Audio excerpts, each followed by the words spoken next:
The best of the week on Relevant Radio.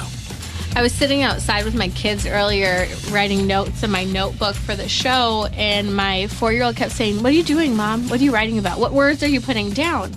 I said, "Well, I have a lady by the name of Katy Faust on the show today. Didn't tell her this, but she is the founder and president of Them Before Us." And I said, she helps tell people why a kid needs their mom and their dad, because there are some people who don't think kids need both their mom and their dad. And my 4-year-old, very, very strong personality, she goes, "It's not true." She said, "People are lying. Kids need a mommy and a daddy to take care of them." So forcefully and so strongly. And I was astounded that she used such blunt language. It's not true. They're lying. And my heart just broke, because here's a 4-year-old who has her mom and her dad. But today, we live in a society that, ridiculously so, this is actually a contested issue.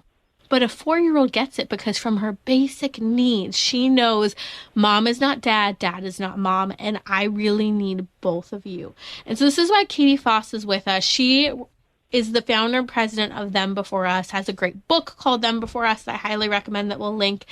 And Katy, I just want to start with diving into, what are those needs? Because I think fundamentally we all know kids really need their mom and dad.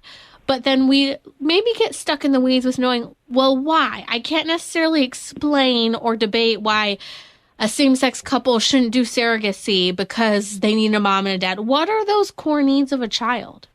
Well, you talk a lot about, and you know what I've really appreciated about you, Timmerie, just in this conversation that we've had, you've not said children need a mom and dad.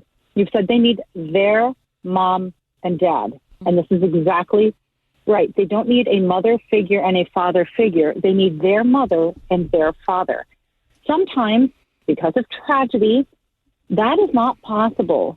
But we're getting to the place where we are normalizing, incentivizing, and promoting the loss of a child's mother or father, often in the name of progress or technological innovation or, rejecting the patriarchy or whatever it is.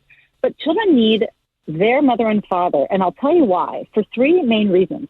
At Them Before Us, we are very serious about defending children's fundamental right to be known and loved by the 2 people responsible for their existence, their own biological mother and father.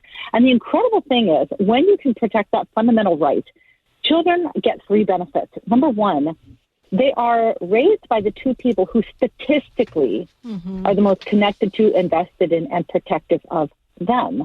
That there is so far no other household arrangement we've found that replicates the benefits to children than being raised by both biological parents. Biology affords a level of protectiveness and connectedness that intending to parent or just being in a romantic relationship with the child's biological parent is not able to offer kids. As an adoptive mother, I can tell you that even adoption does not replicate the level of benefit as children being raised by their biological mother and father. That's why adoptive parents like me have to undergo significant screening and vetting, because biology does lay down this significant safeguard when it comes to children.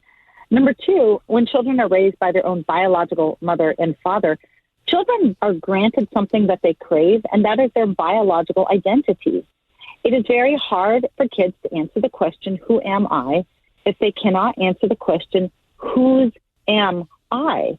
And that is why we've seen a drastic change in the adoption landscape in the United States, away from closed adoption towards open adoption. Because even if a child cannot be raised by their first family, they need and benefit from the knowledge of knowing who those people are, as many as possible, mothers, fathers, even extended family, grandparents, aunts, and uncles, because it gives them a piece of the identity puzzle. And number 3, when kids are raised by both biological parents, they get the perfect gender balance in the home 100% of the time.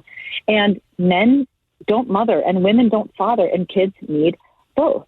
And so when you believe or advance this idea that biology doesn't matter in the parent-child relationship, well, then kids just become items to be cut and pasted into any and every adult household. 1 man, 2 women, 3 men, any variety of a polycule or whatever it is. And none of those situations are going to replicate the benefits to children of being raised by their own mother and father, and very often are going to introduce things like risks of abuse and identity struggles. Mm. I love that you break it down to these 3 benefits. There's so many more than them, but those categories are so important. I just want to reiterate it. One, you said with regard to why kids need their mom and dad.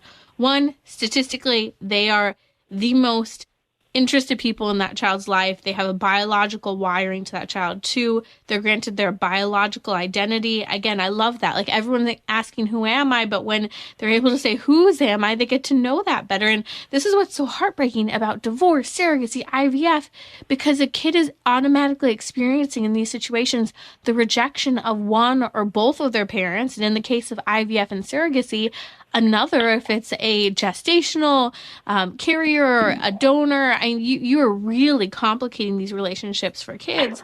But then, as you said, and I love the way you said it, there's a perfect gender balance when there's a male and female there. And that is all the difference. A mother mothering and a father fathering. Katy, you are on the front line. What would you say in the brief moments we have left is the most concerning area where kids are not getting a mom and dad that we need to really pay attention to and step up? Gay marriage absolutely is the legal catalyst that has made mothers and fathers optional in the life of children, and reproductive technologies is severing that connection with mothers and fathers intentionally, and we have to stand against it. Amen. That's Katy Faust from Them Before Us. We will have you on again soon. Thank you so much for joining us. You can find her at thembeforeus.com along with her book. You can join me and listen on the Relevant Radio app to Trending with Timmerie live each weekday at 6 p.m. Central. Thanks for listening.